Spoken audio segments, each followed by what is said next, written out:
Greetings. Welcome to my channel. I'm JP Watkins. And today we're going to talk about the importance of developing discipline. And as an entrepreneur, that's going to be one of your key tools: persistence and discipline. All right, so why is that so important? Well, as an entrepreneur, now if it's your side hustle, you may got a 9 to 5. You got a 9 to 5, and then you got to use your 5 to 9 to make your dream come true. Well, you got to be disciplined. You done went and you done worked from 8 o'clock in the morning, got off at 4. Now you back at home by 5. You're spending time with family. You got to have discipline to do that research. You got to do discipline to figure out how to get your dream off the ground, right? And like myself, I've struggled with my weight, and for the most part, I've been doing good at my eating, but from time to time, I still overeat. And the discipline, so what's been helping me? What's been helping me overcome? Well, one of the things that I'm becoming more and more mindful is, for instance, getting up in the morning, writing down, writing those affirmations, reading them out loud, and then also I'm just starting to incorporate the meditation and visualizing, seeing myself the way I want to see myself in terms of my weight, seeing myself, in my dream house, seeing myself, looking at that bank account, looking at them 8 figures in my bank account, visualizing and really rebooting and reprogramming my mind. But then also the 5 second rule. I watched the TED Talks. I can't think of her name, but she said something to the effect about the 5 second rule. So like, your alarm go off. Oh man, it's time for me to get up and go for my run. It's time for me to get up and go for my walk. And you lay there and you're like, oh man, I'm sleeping so good. This sleep is so good. It just got good 10 seconds ago, I promise, right? Then you get yourself that 5 second where you start 1,000, 2,000, and by 5,000, get up. Get up and start getting going. So you can develop discipline. So what you do is you read other people. It's certain things, certain people just got a natural gift, right? Like, I don't know who the Mr. Olympian is now. I can't think of his name, but like most of you are probably familiar with Ronnie Coleman, right? He had won several times. Uh, I mean, just a phenom, big, huge, strong, powerful. But he said, hey, he just always had, he was, training, being a police officer, right? And he would go train and he would prepare his food. And for him, it was just easy. He's like, discipline, that was one of his gifts, whereas one of my gifts is just tenacity, just having a mental resilience to push through. But the goal is to make your habits your slave. Make your habits serve you.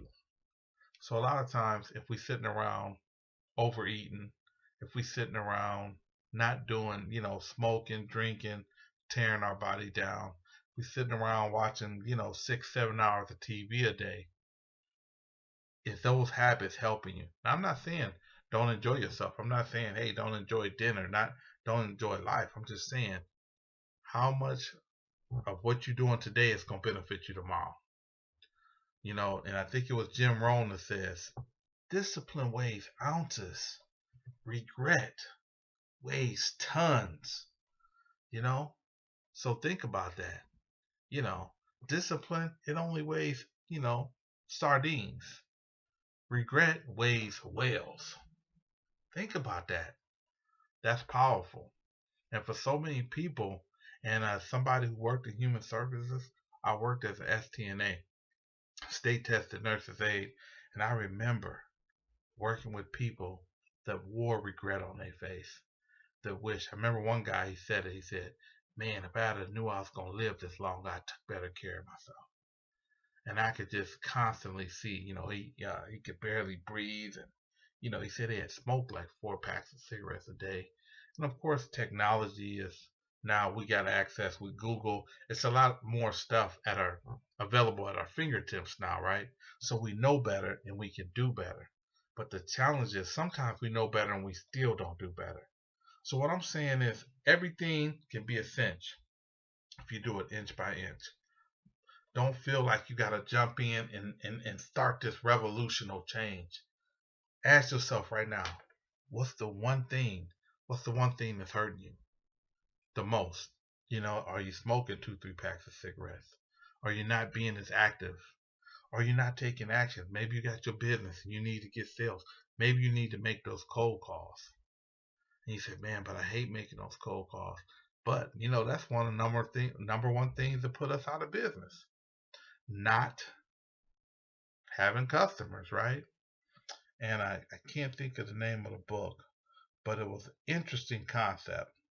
And I'll look it up and I'll put it down in the bottom of the link. But basically he was talking about rejection therapy. Yes, this guy, and I think it was called Rejection Proof. And like I said, I'll put the link down there. But the concept was, it's called rejection therapy. So rather than saying, how people say, well, I just hate rejection and, oh man, just get over it. Oh, hey, there's plenty of fish in the sea, man. Don't worry about this. Well, he got this unique concept, and his concept was, you know what, I'm gonna take 100 days, and every day I'm just gonna go against the grain. I'm gonna do something that I fear being rejected, and rather than getting rejected and running away, I'm gonna still keep digging in. So if somebody say, hey, and he talked about a part where he went and asked this guy, he said, hey man, can I plant a flower in your yard? The guy said no. And then rather than just saying, oh, okay, and run off, he's like, why? And the guy, gave him some explanation of, no, my dogs don't like, my dogs are, eat it up, this and that. He say, but you can go ask that lady over there. So he went and asked over there, and the lady was over there was willing to accommodate him. So, and he had some other different examples as well. But I thought it was interesting. So rather than run from rejection, he ran to rejection as a way of overcoming, as a way of building discipline and building resilience.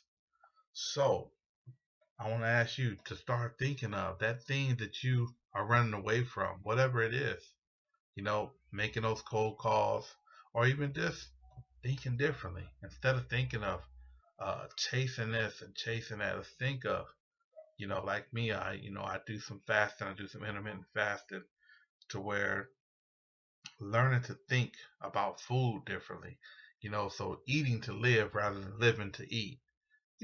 It's not an overnight thing, but it gets better. It gets better. I'm getting to where, for the most part, I eat once a day. At least 5 days a week, I eat once a day. And that's gotten a lot easier. At times, I get to where, man, I still love my fried chicken. But as of this year, as of 2019, I haven't had no fried chicken. Um, but it's a process. So start that process of developing discipline. That's going to help you be successful, not only as an entrepreneur, but as anything that you want to do of significance, of being, a partner, of being a workout partner, of being a professional. Your career discipline is going to serve you. So work on that. Find that one thing. So if you can, then leave in the comments, what do you need to work on? What one thing are you going to start making discipline serve you? Is it showing up on time? Hey, I'm always running late. So maybe you're going to get the discipline of getting up a little earlier. If you're always 15 minutes late, maybe you need to get up 30 minutes early. Is it procrastination? Is it like myself? Is it wrestling with, being a foodaholic? All right. So yeah, leave the comments. And if you haven't already subscribed, please consider it. Go ahead and hit that subscribe button, hit the notifications. Like I said, I'm going to spend a lot of time talking about mindset, because it's early stage entrepreneurs and startup stage entrepreneurs, especially when we under-resourced, we got to get our mindset together, because often we want to focus on what we don't got. And personal governance is mainly talking about focusing on those inner resources, focusing on what you do have and what you can do. All right, that's my time for the day. In the meantime, persist, believe, and you will achieve. That's my time.